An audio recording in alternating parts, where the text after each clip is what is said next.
Continuación del tema 10, interpretación de las normas jurídicas. Como siempre, tenemos el programa en la mano y vamos a hacer un mínimo repasito de lo que vimos la clase pasada. Acuérdense que vimos qué era y qué es la interpretación, vimos por qué se produce, qué es, nosotros ahí dijimos una definición que es tradicional y muy clásica, que es desentrañar el sentido y alcance de una norma jurídica. ¿Por qué ocurre esto? Por los problemas del lenguaje y porque el legislador, cuando emite una norma, en el caso del legislador, una ley, establece un uso determinado de ciertos términos que luego pueden ser sometidos a dudas y a ciertas interpretaciones discordantes, en el sentido que son polémicas. ¿Eso por qué ocurre? Porque ustedes habrán escuchado en esa oportunidad que el lenguaje se nutre del lenguaje natural, que es el que hablamos nosotros, que es el castellano, y a partir de ahí, esos términos del lenguaje natural refieren también o se juntan también con otros términos de carácter técnico jurídico. Entonces vemos que hay palabras que son del lenguaje natural, otras que son del lenguaje jurídico y algunas que son realmente del lenguaje jurídico y no del lenguaje natural. Entonces, eso hace que haya que realizar interpretaciones. Vimos también que se presentaban problemas, que los problemas eran lingüísticos y lógicos. Y entre los lingüísticos hablábamos de las ambigüedades y hablábamos también de las vaguedades o de las imprecisiones. Efectos que son lógicos de toda escritura y lógicamente son necesarios de interpretar. También vimos los problemas lógicos. Habíamos visto que entre los problemas lógicos teníamos las contradicciones entre normas, las redundancias normativas y las lagunas en la ley. Temas que eran bastante conocidos ya para nosotros porque ya habíamos dado cómo se resuelven las contradicciones normativas. Sabemos que la redundancia es que haya una norma igual a otras que pueden de alguna manera dejar al juez una cierta expectativa sobre por qué ocurrió eso, pero que no es malo en sí. Y luego las lagunas de la ley, que es cuando sí hablamos de un vacío. Otro tema que abordamos fue los autores de la interpretación. Y a partir de ahí pudimos demostrar que hay distintas maneras de interpretar. A veces estaba la interpretación legislativa, que llamamos auténtica porque está hecha por el mismo órgano que había dictado una ley anterior y dicta ahora una ley interpretativa.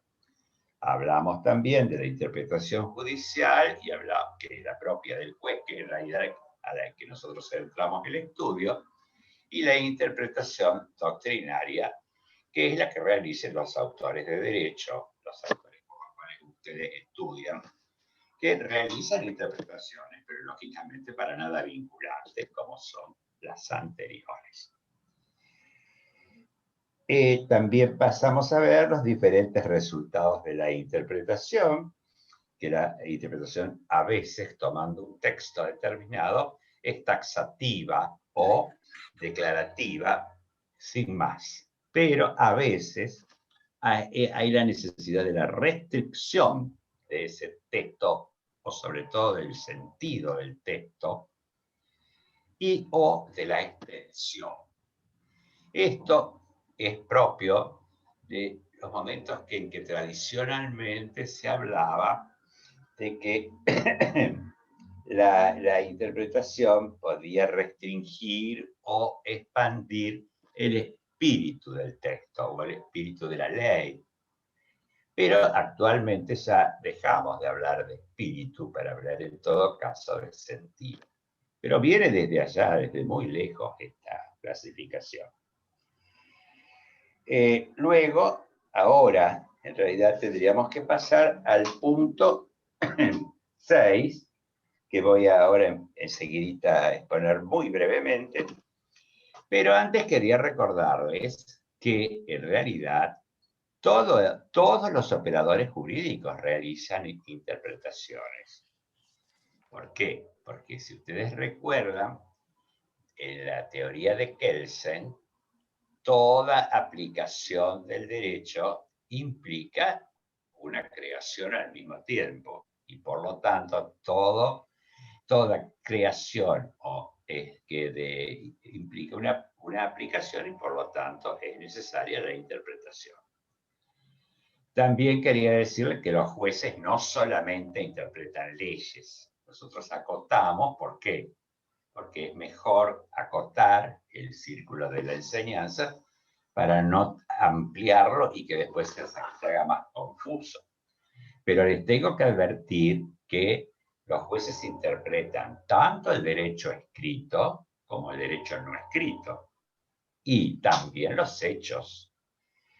Entonces, en el caso de el derecho escrito, los jueces interpretan no solo la ley, sino también los decretos, las resoluciones ministeriales, las declaraciones de los consejos de los consejos municipales, de los intendentes, etcétera, etcétera, etcétera. Todo el material que los jueces tengan que aplicar, que es ese, lo tienen que interpretar.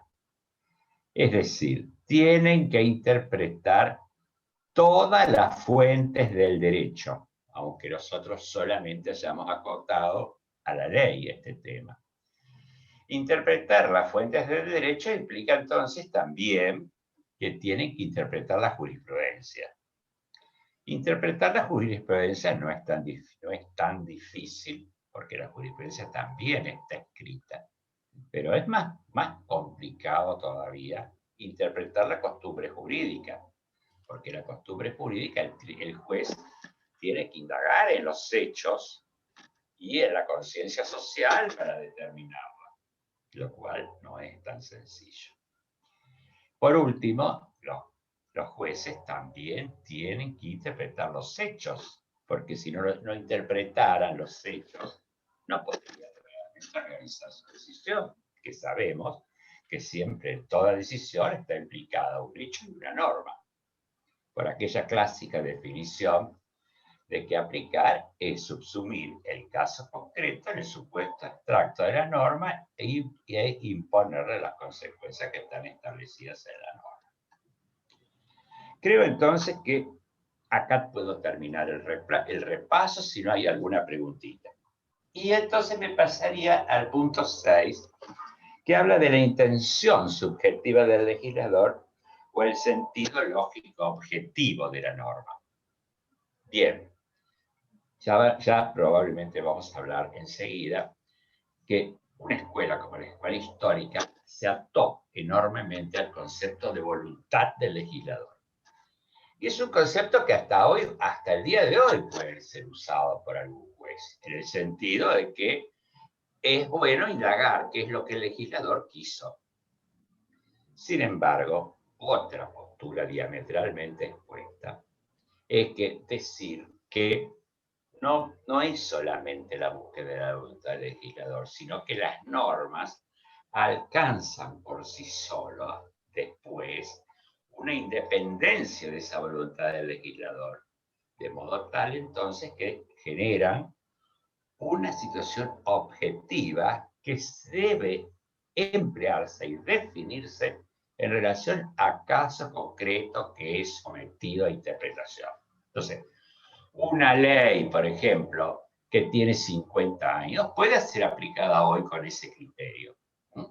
¿Por qué? Porque puede adecuarse a su sentido y por lo tanto puede ser aplicada con un criterio distinto que aquel que se hubiera aplicado hace 50 años. Por lo tanto, en este ejemplo, ir a la voluntad del legislador es muy complicado. Muchas veces hasta han muerto los legisladores. Por ejemplo, cuando interpretábamos el Código Civil de Vélez Sarsfield, por supuesto que ya Vélez y otros y los legisladores de la época habían muerto. Y además puede ser a veces que ni los legisladores sepan cuál es la voluntad del legislador, porque han levantado la mano directamente sin tener idea de lo que estaban votando. Esto es trágico, pero tengo que decirlo porque ocurre, porque hemos visto en reuniones de Zoom que los legisladores están haciendo otras cosas que escuchar y prepararse para realizar realmente una buena decisión. Así que, lamentablemente, la voluntad del legislador es complicada. Queda confiar en el juez, sin darle al juez una sabiduría total, pero de todos modos, ahora conviene en este caso confiar en el juez. ¿Por qué? Porque el juez puede llegar a dar una interpretación más objetiva de la realidad del caso y la de la norma, aunque la norma tenga mucha antigüedad referida al caso concreto. De modo entonces que, si ustedes me preguntan a mí, yo les digo, la voluntad del legislador puede servir, pero mejor es colocarnos en la posición de que las normas son hijas de los legisladores, pero que se independizan. Cuando hablo de legisladores, entonces, conforme lo que dije recién, hablo de cualquier órgano de emisión de normas. Puede ser por el decreto, la ley, la ordenanza municipal, lo que usted quiera. Pero esas normas es como que se independizan, vuelvo a repetir, del que la emitía. Bien, espero que hayan entendido esto. Ahora, en el programa aparece los criterios de interpretación, que como van a ver enseguida, son cánones que permiten desentrañar el sentido de las normas. Ahí tienen pros y tienen contras. Y hay autores que están totalmente de acuerdo, otros que tienen sus dificultades. ¿Por qué? Porque el problema de la hermenéutica del derecho, el problema de la interpretación en el derecho, es un problema francamente muy serio. Entonces yo estaría ya más o menos en condiciones de cederle la palabra a quien ahora pueda continuar con esta exposición. Bueno, si quieren, arranco con los criterios. Bueno. Pero con mucho gusto, Ivana. Bueno, cómo no. Bueno, como bien decía el profesor, para analizar estos criterios, estos métodos, estas guías que ayudan al intérprete, ¿sí? en la tarea interpretativa, nosotros vemos como primera partida tienen ustedes en el libro del profesor, la escuela del exégesis, que es una de las que nos introduce en el tema de los criterios o métodos utilizados para la tarea interpretativa. La escuela del exégesis, que es la escuela que surge a partir del dictado del Código Civil francés en 1804. Con el Código Civil francés se plasman aquellos criterios racionalistas que imperaron a partir de la Revolución Francesa, y con el dictado del Código Civil francés es como que se trataba, o se creía en ese momento, que todos los casos posibles, las soluciones a los casos que se podían presentar estaban contenidas en ese código. Es decir, si bien se trataba de una obra de codificación importante, el deseo de los jurisconsultos o del deseo de los doctrinarios que elaboraron el Código Civil francés, ciertamente no logró ese cometido. Digamos, la realidad seguía superando lo establecido, lo estatuido, lo fijado en este código de Napoleón, ¿no? A ver, lo que se plantea o lo que se persigue o lo que se busca, lo que nosotros vemos con la escuela del exégesis, es que se trata de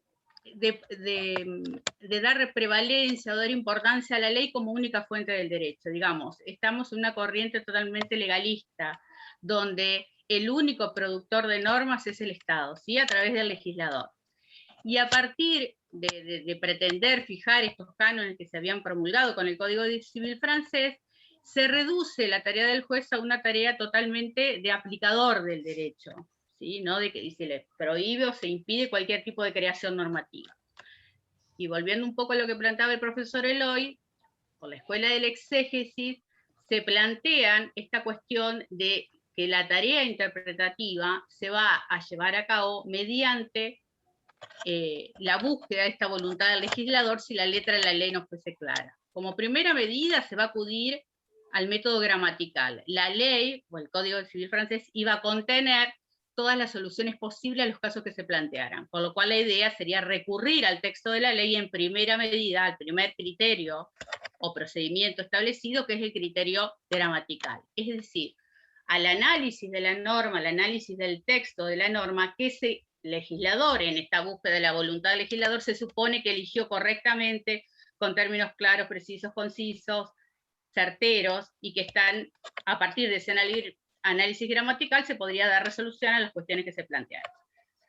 ¿Qué pasaría si, o sea, qué pasó, qué sucedió? Que muchas veces, por la dinámica misma de la sociedad, por no ser un elemento estanco, digamos, en muchos casos no se podrían resolver bajo el criterio gramatical, porque hay alguna oscuridad, alguna ambigüedad, todos los problemas que hemos venido hablando en las clases anteriores.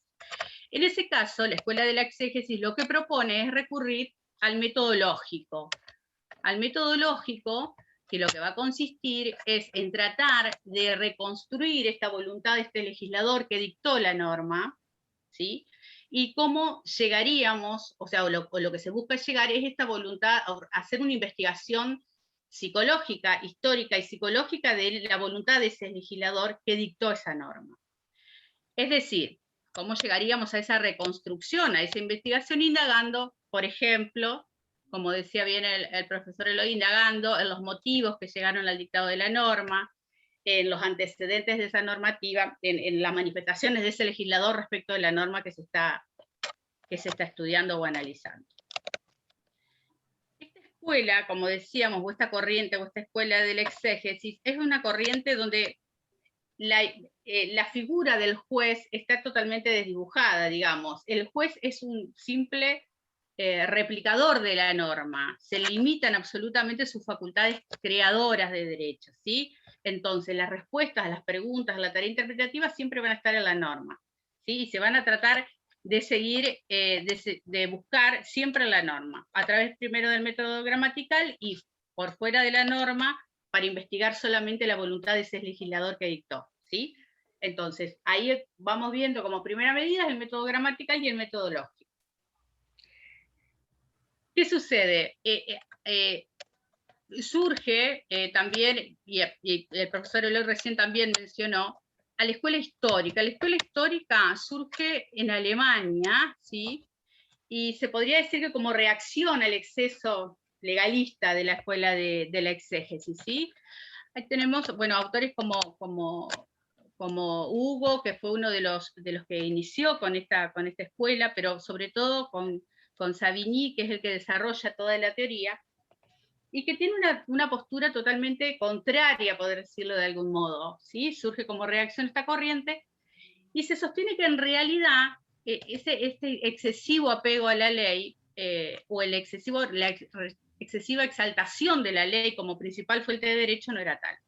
La escuela histórica sostiene que en realidad el derecho es un producto de la historia, y como tal, no es la primera expresión del derecho, sino que la primera expresión del derecho va a ser la costumbre, va a ser este espíritu del pueblo. El legislador lo que viene a hacer es a plasmar, a pasar, si ustedes quieren, a palabras escritas, pero lo que primero determinó la voluntad del pueblo es la costumbre jurídica, por lo cual pierde esa preeminencia la ley, y es la costumbre la que más fielmente refleja, ¿sí?, este espíritu del pueblo.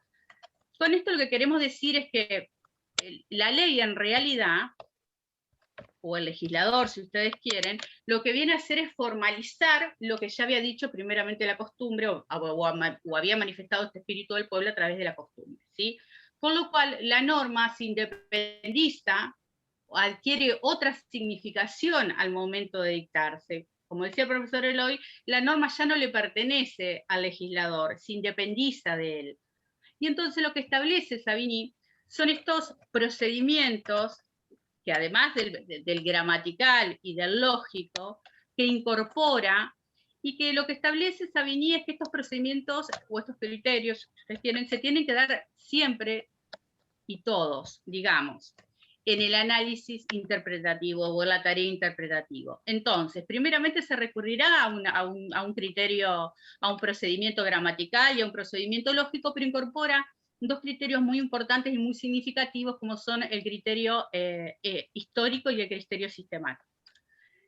Entonces, con la incorporación de estos nuevos criterios, como que las herramientas que se le dan al intérprete se amplían. El criterio histórico, lo que va a otorgar o lo que busca, en lo que indaga es cuál era la situación o cómo estaba regulado o cómo se ha llegado a esa norma, cómo estaba regulado anteriormente, cuál fue el camino que se siguió para el dictado de esta norma, cómo estaba regulada esta institución, supongamos que se refiere a ella, anteriormente, ¿sí? Entonces se hace como una reconstrucción histórica del camino que ha seguido para el dictado de esta norma. Y por otro lado, con el criterio sistemático, lo que se hace es, nos da, o se dice que da, la primera consideración del sistema. Esta norma no va a haber que interpretarla aislada, sino en el contexto del resto de las normas que compone, con lo que nos daría una primera noción de ordenamiento. Es decir, el otro criterio, que es el criterio sistemático, lo que nos obliga es a considerar a esa norma dentro del todo, dentro del conjunto, dentro del sistema. No aisladamente, sino, y por primera vez, digamos, dentro de una noción de orden jurídico, de sistema jurídico. Hay otras corrientes, bueno, estos serían como los criterios que ustedes tienen puntualmente establecidos en el programa, ¿no? El criterio lógico, el criterio gramatical, el criterio lógico y el criterio sistemático. Había otras corrientes, ¿sí? A lo largo, y ahora quizás el profesor o María Jesús o ellos van a analizar más profundamente, pero estos criterios corresponden todos, ¿sí? a corrientes desarrolladas en el siglo XIX, y ahora vamos a después ver la del siglo XX. Hay otros autores que han ido evolucionando o que han ido perfeccionando, si ustedes quieren, estos criterios, y tenemos, por ejemplo, autores como la teoría teleológica, digamos, autores como Ihering, que establecen que la actividad interpretativa no tiene que ver solo el dictado de la norma, sino los fines que se tuvieron, o los fines que tiene la sociedad y que se busca perseguir. Con lo cual, como que se van ampliando estos criterios, ¿sí? Y que se van a ir a lo largo de la historia y de la evolución del derecho, ayornando, ¿sí? Y van evolucionando. Lo que yo voy a decir, y ya le cedo la palabra a los profesores, es que una de las corrientes también que resulta interesante es la concepción de la libre investigación científica, que después seguramente la van a profundizar, que lo que hace es, además de recurrir, como hicieron la escuela del exégesis, la escuela histórica, además de recurrir a las fuentes formales como sería la ley en el criterio interpretativo, permiten o esbozan que debe acudirse si la ley, o sea, es como que se retoma la idea de reconstruir la voluntad del legislador, pero ya no para hacerle decir a la ley lo que no puede decir, sino que si la ley no sería clara, si esta voluntad del legislador no se manifestaría claramente en la ley, se pueden recurrir a las otras fuentes formales que él denomina la autoridad y la tradición. Y la tradición, autoridad y tradición. Por un lado, la autoridad como la jurisprudencia y la doctrina moderna, y la tradición como la jurisprudencia y la doctrina antigua. Pero si aún así recurriendo a las otras fuentes formales no se lograría una interpretación adecuada, se buscarían los datos de la realidad social, los datos científicos aportados por otras ciencias para la resolución de ese caso.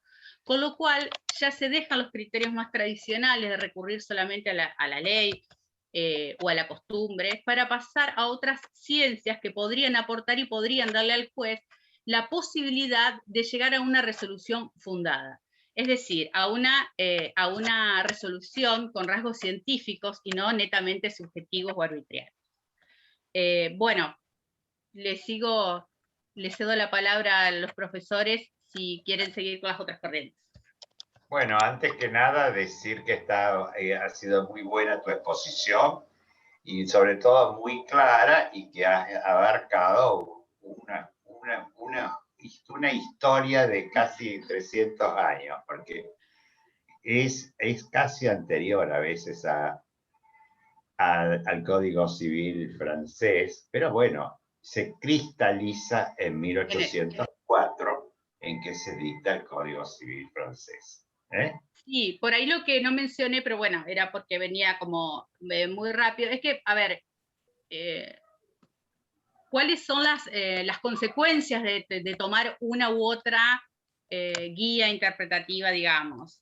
El correr el riesgo de la cristalización del derecho, apegándonos a la voluntad del legislador, la falta de certeza en los otros casos, digamos, cuestiones que están bien planteadas igualmente en el texto, que los chicos seguramente no van a tener problemas, pero digamos, que no es solo como toda elección va a tener consecuencias en la tarea interpretativa, y por ahí el apego a la voluntad del legislador, o a las palabras o a los términos utilizados por el legislador histórico, por ahí llevaría a la cristalización del derecho y no permitiría una evolución tan acorde a los tiempos, ¿no? Y por otro lado, las corrientes como la de Jenny, la Escuela de la Libre Investigación Científica, por ahí es como que le otorga a algunos, a los que no están de acuerdo con aquella doctrina, una cierta temeridad ante la discrecionalidad judicial y ante esta tarea, esta posibilidad de que el juez se convierta directamente en un creador de la norma, porque también es una tarea bastante que refiere más a la integración del derecho y no solo a la tarea interpretativa en el caso de la oscuridad o de silencio de las normas, ¿sí? Bueno, Iván ahora también muy inteligentemente ha empleado la palabra discrecionalidad, ¿no? Que no la he oído mucho, pero es que es interesante mencionarla, porque generalmente las corrientes positivistas dan mucha libertad al juez, ¿no?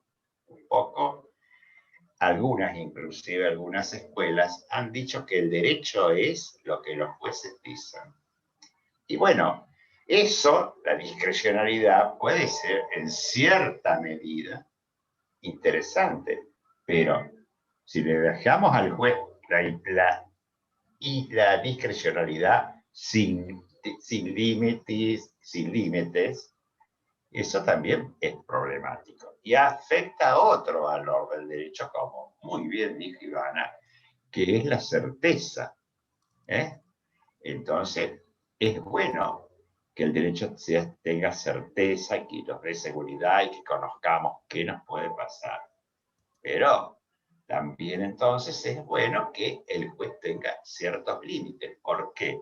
Porque el juez se ata en la interpretación partiendo de la norma. No es que el juez puede libremente establecer. Pero claro, al interpretar puede discrecionalmente apartarse de la norma. Entonces, muchas teorías, inclusive las más modernas que vamos a ver ahora, intentan ponerle límites al juez. Una de ellas, que ya la hemos visto en el tema 9, es la teoría de la argumentación, que al expresar cómo los jueces resuelven, exige que las resoluciones judiciales sean justificadas y puedan ser controladas por la comunidad jurídica. Eso entonces es de alguna manera un límite a la discrecionalidad del juez, que siempre tiene que actuar racional y, diría más, razonablemente, diría más, equitativamente, y siempre pensando que su actividad es la aplicación de la norma, pero está fundamentalmente dedicada a la justicia. Y fundamentalmente tras la justicia, como es el título de un libro pequeñito, pero muy valioso, de Manuel Martínez. Bien. Entonces, ahora, ¿algún otro que quiera hablar? Por ejemplo, no sé si María quiere seguir, porque ahora tendríamos que seguirlo a Kelsen, empezando con todo tipo. Por eso. A mí me parece que estaría bueno hacer una referencia a estos dos autores que ustedes ya conocen, que son Kelsen y Dworkin, y su posición, su postura, sus ideas con respecto a la interpretación. Interesante. Bueno, además, nos repartimos o das dale, vos. yo si querés hago una reflexión de Kelsen Sí, yo después doy Working. Dale. Fíjense que son, para seguir con el programa y que ustedes estén ubicados con el programa, son los puntos 8 y 9. Y fíjense qué interesante porque precisamente el programa les dice mucho. Si ustedes se quedan leyendo esta afirmación del punto 8, que es la que, como entre paréntesis se pone, es la idea de Kelsen con respecto a la interpretación, el acto de voluntad para optar entre un marco de posibilidades. Y si enseguida leen el punto 9, o sea, si ustedes piensan, el acto de voluntad para optar entre un marco de posibilidades, marco, opción entre posibilidades, y leen el punto 9, la doctrina de la respuesta correcta para cada caso judicial. Ya esas dos afirmaciones sugieren dos ideas bastante diferentes respecto de la interpretación y lo que supone la actividad de interpretación. Nosotros desde que arrancamos este capítulo 10 y antes incluso, cuando de alguna manera nos referimos a la interpretación, dijimos, es una actividad que pretende establecer qué significa la norma, qué dice. Y dijimos, bueno, vamos a pensar en la norma escrita básicamente y esa interpretación que hace el juez de cara a resolver un caso concreto estableciendo los derechos y deberes de las partes. Bueno, precisamente el desarrollo que hizo Ivana recién es que han propuesto distintos autores o distintas escuelas acerca de, bueno, esa actividad pretende una finalidad. Bueno, ¿cómo se hace? ¿Cómo, con qué técnicas, con qué procedimientos, con qué, bueno, fueron proponiendo? Por supuesto que esas propuestas dependen en gran medida de lo que se entiende por derecho, de lo que se entiende la búsqueda que hace el juez respecto de la interpretación. Todas esas posiciones están siempre sesgadas desde un contexto histórico, una idea de derecho, etcétera, etcétera. Así como decía Ivana, la escuela de la exégesis afirmaba que el único derecho proviene del Estado y se manifiesta a través de la ley. Lógicamente es que la interpretación se vaya a plantear en función de esa afirmación y de preservar la rigidez de ese código que se suponía perfecto y restringir la discrecionalidad del juez. Entonces, en función de eso, los métodos que proponía esa escuela para asegurarse la casi cero discrecionalidad del juez y la afirmación de ese derecho. Por eso el método gramatical, que limita el texto de la norma, y la búsqueda de la intención del legislador. Bueno, y así todo. Finalmente, llegamos, bueno, hacemos un recorrido, etcétera, etcétera, y acá vemos, por ejemplo, que la posición de Kelsen. Entonces ustedes se tienen que poner en contexto. Kelsen es un autor que ustedes ya conocen. Lo contextualizan en su época, lo contextualizan en su teoría. ¿Por qué lo conocen ustedes? Porque es un autor que profundizó el aspecto estructural del derecho. Y entre sus grandes afirmaciones, Kelsen, el capítulo 10, que es el que destina en teoría pura del derecho al tema de la interpretación, se llama concretamente la interpretación, el capítulo 10 de su libro Teoría pura del derecho. Ahí le arranca, fíjense, diciendo, la estructura jerárquica del orden jurídico, que es básicamente por eso que lo recuerdan mucho a Kelsen, por la pirámide, por la estructura escalonada en la que se ordenan las normas superiores, normas inferiores. Bueno, retomen toda esa idea de esa descripción del ordenamiento jurídico de Kelsen y la traen a estas conclusiones que va a dar él sobre la interpretación. Él mismo dice: la estructura jerárquica del orden jurídico tiene consecuencias muy importantes para el problema de la interpretación. Así arranca el capítulo de la interpretación. Y dice que la interpretación es una operación del espíritu del intérprete que acompaña en el proceso de aplicación. Y recuerdan ustedes cuando Kelsen describía las relaciones que se daban entre normas de distintas gradas, que decía, en todas las gradas encontramos creación y aplicación. ¿Por qué? Porque cualquier autoridad que esté creando una norma jurídica, al mismo tiempo está aplicando normas superiores. Entonces, ahora, ¿qué es lo que afirma? Algo que voy a retomar que dijo Eloy hace un rato. Todo acto de aplicación, ya sea el legislador cuando crea una ley, el juez cuando aplica una ley para resolver un caso concreto, el legislador cuando crea una ley aplica la Constitución, hasta incluso cuando se ejecuta lo establecido en una sentencia, hay una interpretación normativa. Cuando Eloy ampliaba esta noción de que nosotros vimos interpretación doctrinal, legislativa y judicial, y decíamos, bueno, nos vamos a ocupar concretamente de la que hace el juez para resolver un caso concreto, pero toda autoridad creadora de normas hace una interpretación. Y eso es lo que pone Kelsen de relieve al iniciarse en la problemática de la interpretación. Entonces, hay siempre interpretación cuando hay aplicación. Por lo tanto, hay interpretación en el paso de una grada superior a una grada inferior.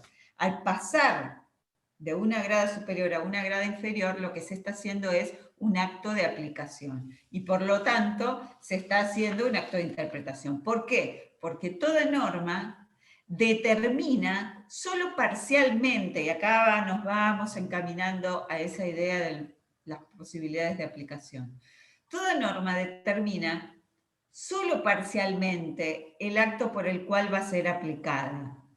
Luego, cuando esa norma se aplica, el aplicador determina cierto marco o hace esa determinación que había quedado parcialmente indeterminada. Esa indeterminación puede ser voluntaria o involuntaria. Por ejemplo, la indeterminación voluntaria, piensen ustedes, abren el Código Penal en el que se describen las conductas consideradas delitos y se establecen sus penas, o la sanción o la consecuencia asignada a ese ilícito, y aparece la posibilidad de, por ejemplo, frente a un delito, una aplicación de una sanción de indemnización en dinero, de pago de dinero, o inhabilitación, o ambas, por ejemplo. Bueno, será el aplicador, en este caso el juez, que condena al imputado por ese delito, el que determinará esa indeterminación que dejó la norma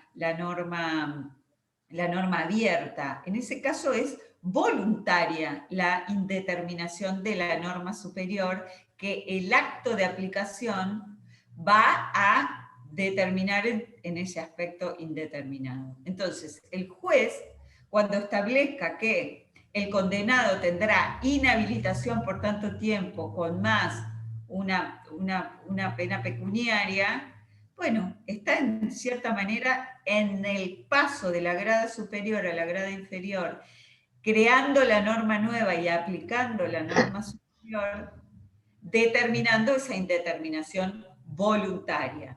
Otro ejemplo de indeterminación voluntaria.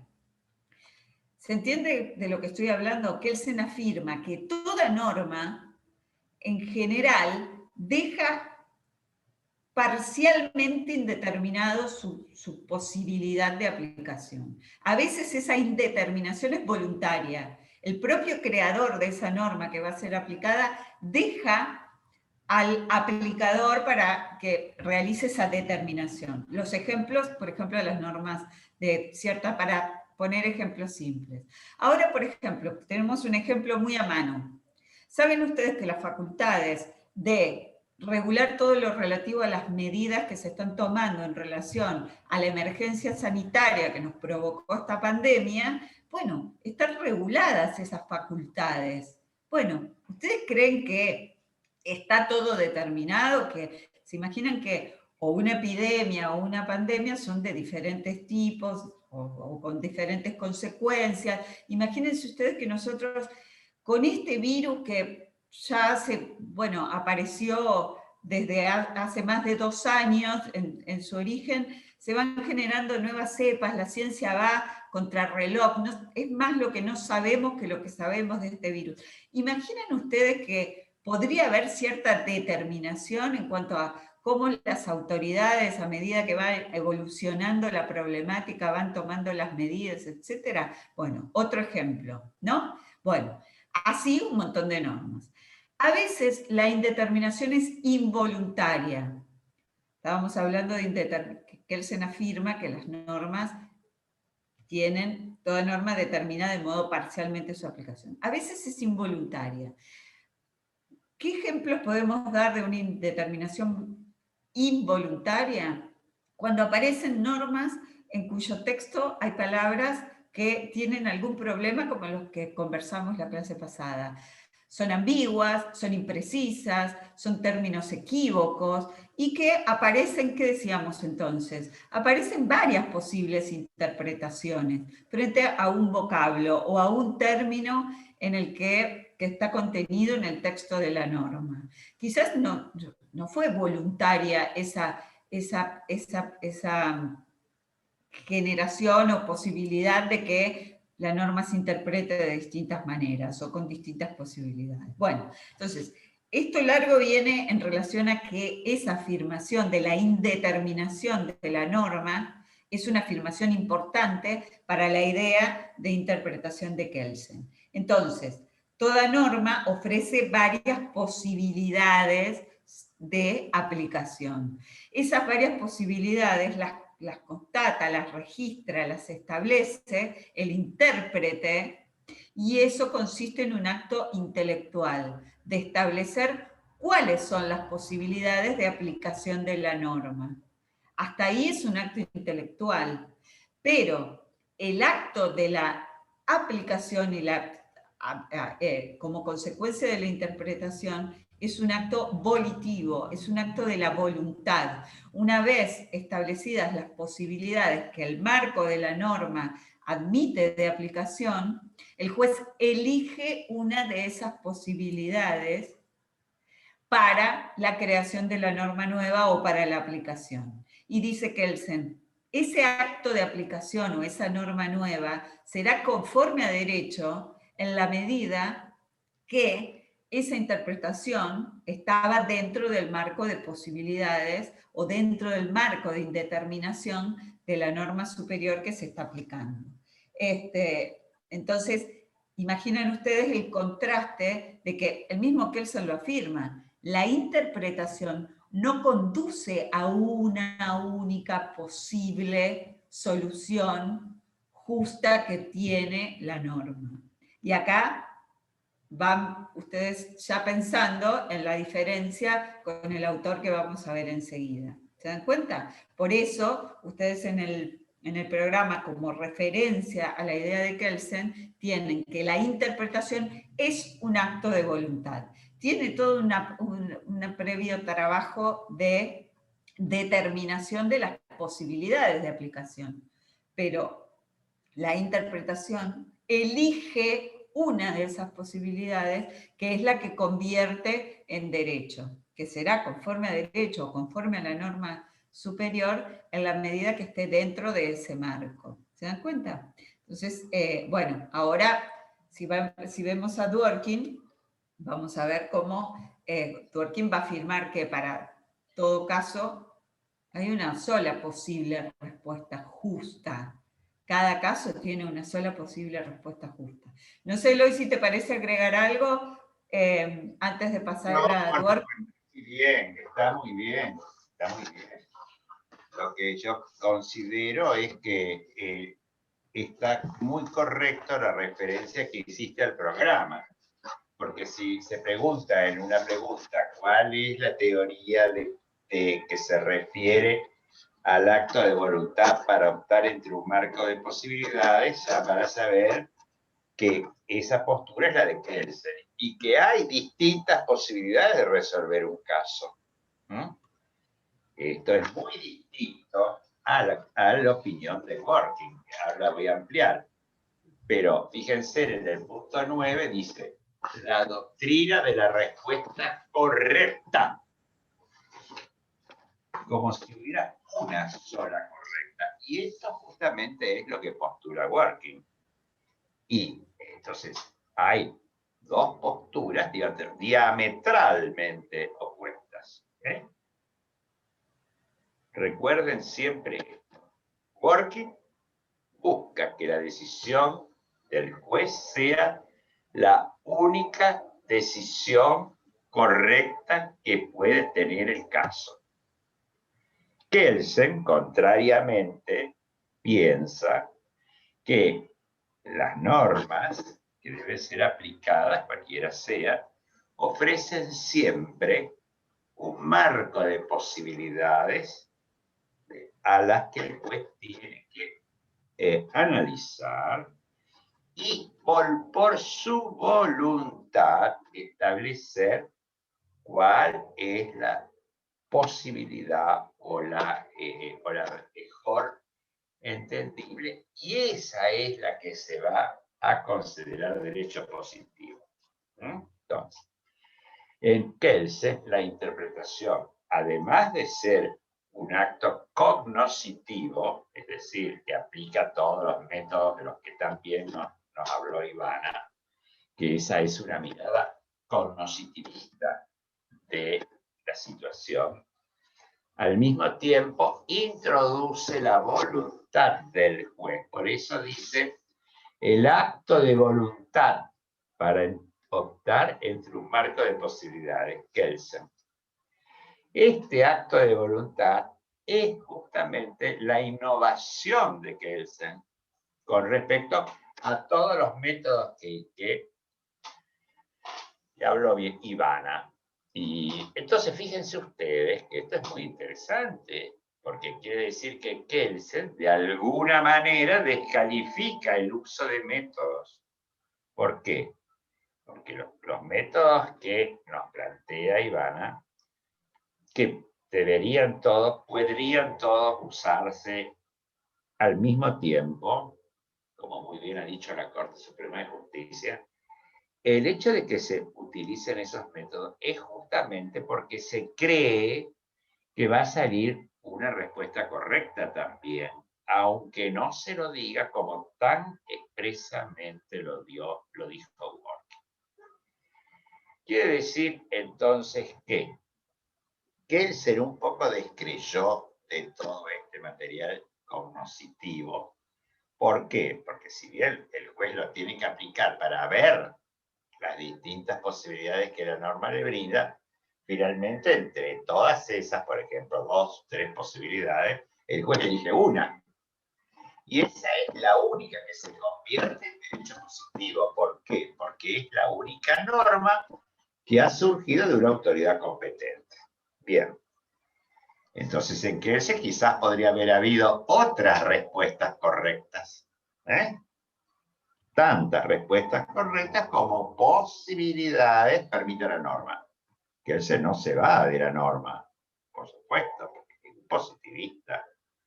E inclusive permite y posibilita en algunos casos la discrecionalidad judicial.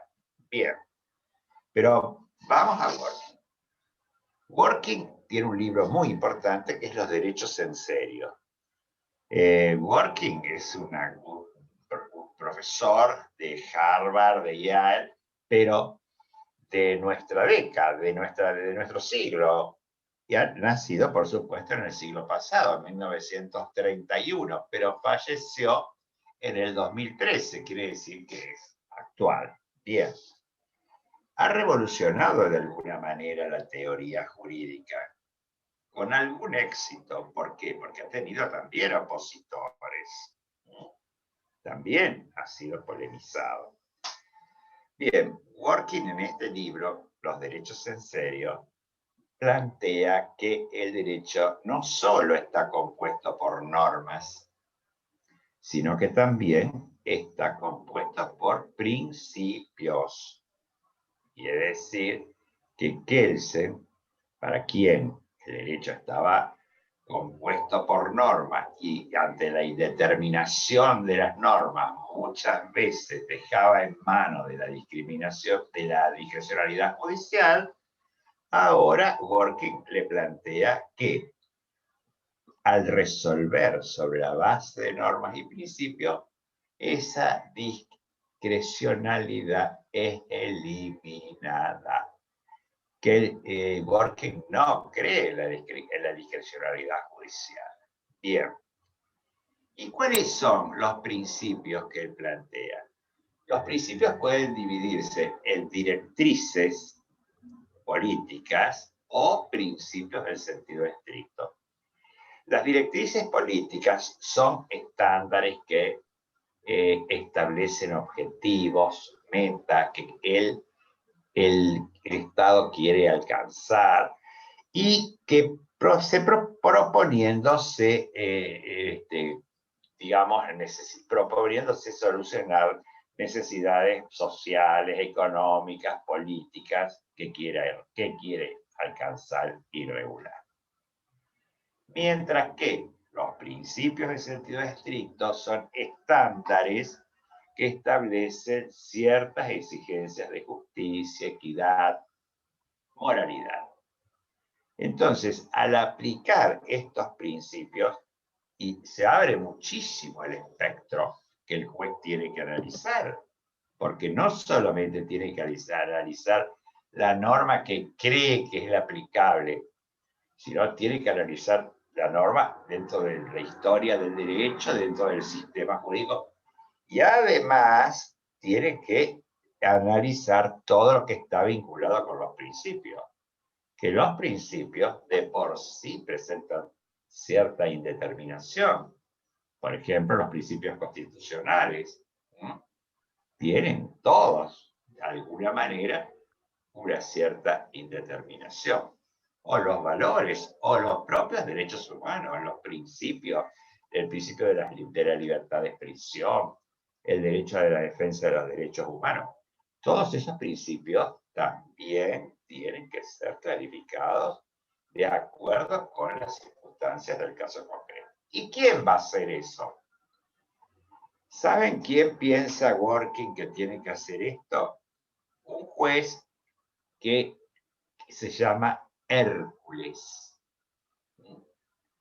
Es un juez modelo. Y se ve constreñido a recurrir a la figura del juez Hércules para realizar toda esa tarea. Hércules es un dios, hijo de Zeus, en la mitología griega. Como dios que es, va a poder interpretar y analizar las normas y los principios de modo de llegar a una única y correcta respuesta. Entonces, no puede pensarse que no se puede llegar. Se puede llegar. La actividad es importante. Hay que hacer mucho, pero es un modelo de razonamiento jurídico cuyo resultado será el hallazgo de una decisión judicial por la cual se da la solución al caso concreto. Mientras en Kelsen teníamos, ¿se acuerdan? Dos alternativas, iba a ver el juez cuál aplicaba según su voluntad, teoría de la voluntad. Pero no la confunda con la teoría de la voluntad que tuvo la escuela exegética. Cuidado, que no es lo mismo. No me voy a entrar en esto porque... pero no es lo mismo. Cuando ustedes estudien van a ver que no es lo mismo, pero yo lo digo para que desde ya estén advertidos. Entonces, fíjense ustedes que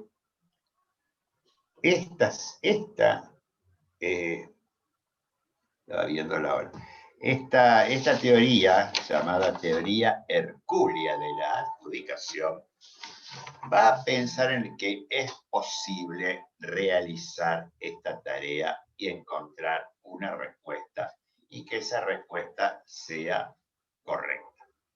Por supuesto que no, por ejemplo, yo en mi texto pregunto, ¿existe realmente una respuesta correcta?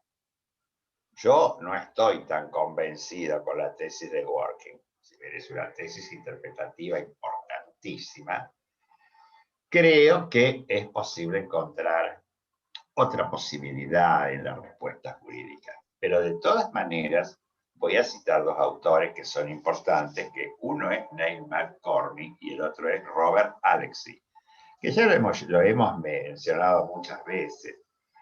Para McCormick, cuando hay colisión entre derechos fundamentales de las personas o colisiones entre valores, es muy difícil utilizar un valor y dejar de lado otro. Entonces, el problema es que según el juego que el caso concreto permita hacer sobre los valores, la respuesta puede ser correcta, pero no va a ser la exclusiva. ¿Por qué? Porque los valores no se excluyen entre sí y sus contradicciones no pueden resolver racionalmente. Entre la contradicción de normas hay métodos que la doctrina ha creado para resolver las contradicciones, pero las contradicciones entre principios son muy complicadas. Por ejemplo, el principio de la intimidad del ser humano y el principio de la libre expresión de las ideas. Esto a veces choca. Y cuando choca es medio complicado encontrar una sola respuesta correcta. Y es muy probable que haya que buscar, en ese caso, la mejor respuesta. Y la mejor respuesta es la más argumentada, la que es más sólida en su argumentación. Otro autor, que es muy importante, pero tiene una crítica, pero ya ahora menos acentuada, nos va a decir, Robert Alexy, que la postura de Dworkin debe ser sospechada, pero de todos modos el intérprete debe conducirse como si hubiera una norma correcta. Entonces, exista una norma correcta o no, hay que tener como idea regulativa de la argumentación jurídica que hay que tratar de llegar a la única respuesta correcta. Aunque no se llegue. Pero hay que basarse en esa tesis regulativa en favor de la única respuesta correcta. Esta tesis, sobre todo la de Alexy, para mí es bastante sugestiva, me interesa, me gusta mucho. Bien, ahora tenemos que pasar, según el programa. Sí, es el último punto, la cuestión en el derecho argentino y la importancia de la interpretación constitucional. Yo propongo poner el artículo 2, bueno, si te parece, en pantalla. Sí, está muy bueno porque el artículo 2 establece las pautas que se deben seguir. Fíjense que el artículo 2, de alguna manera, está de acuerdo con Ivana. ¿Por qué? Claro. Porque la ley debe ser interpretada teniendo en cuenta sus palabras, que es el método gramatical, sus finalidades, que es el método teleológico, las leyes análogas, que es el método de la analogía, las disposiciones que surgen de los tratados sobre derechos humanos, acá entonces ya vamos a ir hacia Working, los principios y los valores jurídicos, de modo coherente con todo el ordenamiento. Bien, este artículo es un artículo que está ubicado en una postura tradicional. No abre a la posición de Kelsen, pero no, tampoco le impide. Tampoco él abre fuertemente a admitir la postura de Working, aun cuando aparece la palabra principios, que es una palabra importantísima de una enorme tradición jurídica. Los principios se ven desde que comienza la teoría jurídica como un medio de integración del derecho. Naturalmente, esa concepción era que usar los principios jurídicos que estaban en el derecho positivo a los fines de resolver un caso. Entonces, se habla de los principios generales del derecho. Van a escuchar muchísimo hablar de los principios generales del derecho, pero los principios generales del derecho no son los de Working. Son principios que surgen del propio derecho, o del derecho positivo, o para los autores y naturalistas que surgen del derecho natural, del análisis, de la interpretación de los distintos derechos positivo y natural. Es posible encontrar principios que ayuden, por ejemplo, en el caso de los vacíos legales. Bien.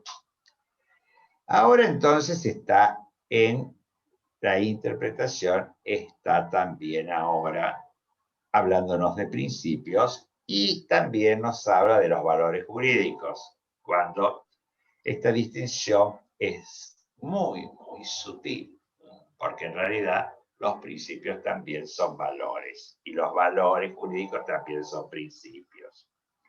Bien, lo que es realmente innovador es que hace que los tratados internacionales sobre derechos humanos sean tenidos en cuenta a la hora de la interpretación, ¿no? Eso, lógicamente, es una expresión sumamente moderna que por eso históricamente no nos la pudo dar Ivana, pero que aparece realmente ahora en el Código Civil y Comercial, que está vigente y que es una expresión muy importante. Pero claro, son expresiones ya muy modernas, como es la tesis de Kelsen y como es la tesis de Working, porque el tema de los derechos humanos va a aparecer fuertemente en los tratados internacionales, primero, pero en nuestro país aparece fuertemente en la Constitución Nacional. ¿Por qué? Porque al reformarse la Constitución en 1994, 1994. Al reformarse la Constitución, ahí se introduce una cláusula, el artículo 75, inciso 22, si mi memoria no me falla, en virtud del cual se otorga jerarquía constitucional a los tratados internacionales solamente referidos a derechos humanos. Se cita ahí la mayoría de los tratados, es muy importante, que están en el texto, en mi texto, pero también están, por supuesto, descritos en la Constitución Nacional, así que basta abrir el artículo 75, inciso 22, para descubrir cuáles son esos tratados internacionales que son muy importantes, sobre todo para la unidad 12, por eso no nos ponemos ahora a investigar eso, pero en el tema 12 que trabaja sobre los derechos humanos, es muy importante establecer las distintas formas jurídicas de los tratados internacionales sobre los derechos humanos que van a aparecer, ¿no es cierto?, en el artículo 75, inciso 22. Bien, Sobre la base de esto, eso es lo más importante en el derecho argentino. Hay otro tipo de normas, por ejemplo, en el derecho penal hay normas interpretativas que impiden aplicar la ley retroactivamente cuando es más grave, ¿no es cierto?, para el imputado, normas de derecho procesal penal, pero están vinculadas a toda la órbita penal. Y lógicamente todas las ramas del derecho tienen sus condiciones de interpretación. Por eso ustedes en todas las materias que vayan viendo van a ver la interpretación en derecho penal, la interpretación en derecho del trabajo, la interpretación quiere decir que ya ustedes tienen vista la interpretación prácticamente.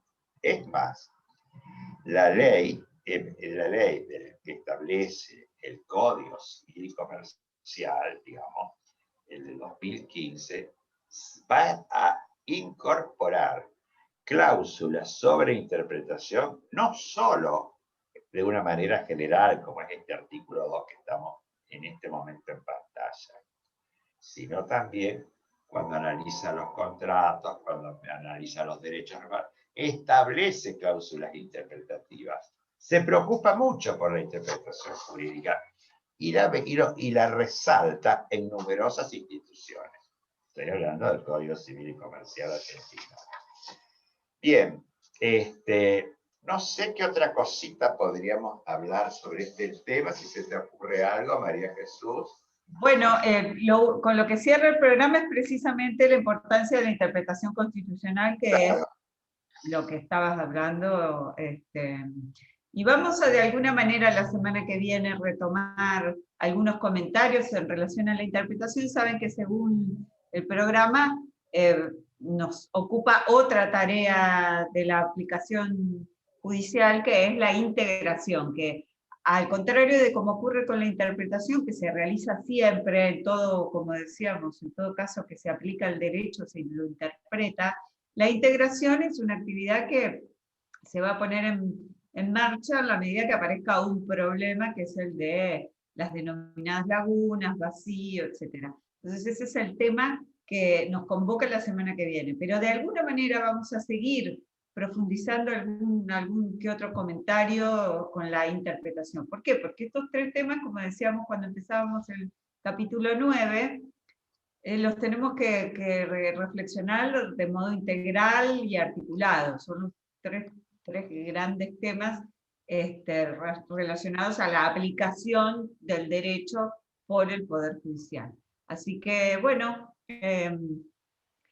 convocamos entonces para el lunes en el próximo encuentro. Yo, antes de terminar, quería realmente decirles a Victoria Sodero, Ana Yolongo, Karen Mosso, Delfina Gerla, Jessica Romina Hoff, Rita Segovia, Nayibe Acosta, Laura Correa, Claudia Amado, Martina Casarí, Italia Müller, ahora apareció Fabián Cardoso también, y Pablo de Ayala, que no estaban, que son los alumnos que no han puesto su foto, como estábamos. Imagínense que llegamos a tener 5 páginas de alumnos con cuadraditos, 5, cada página tiene 5, 15, 25 alumnos. 5 páginas llegamos a tener, todas fotos. No sé si ustedes pueden pasarla. Fotos o nombre, lo que es peor, ni siquiera fotos. Porque es un trabajo realmente divertido, porque si les gustan las fotos, todo el mundo posando, espléndido. Entonces, ¿por qué les digo esto? Porque yo creo en el mérito y por lo tanto creo que las alumnas que nos están siguiendo están aprovechando la clase.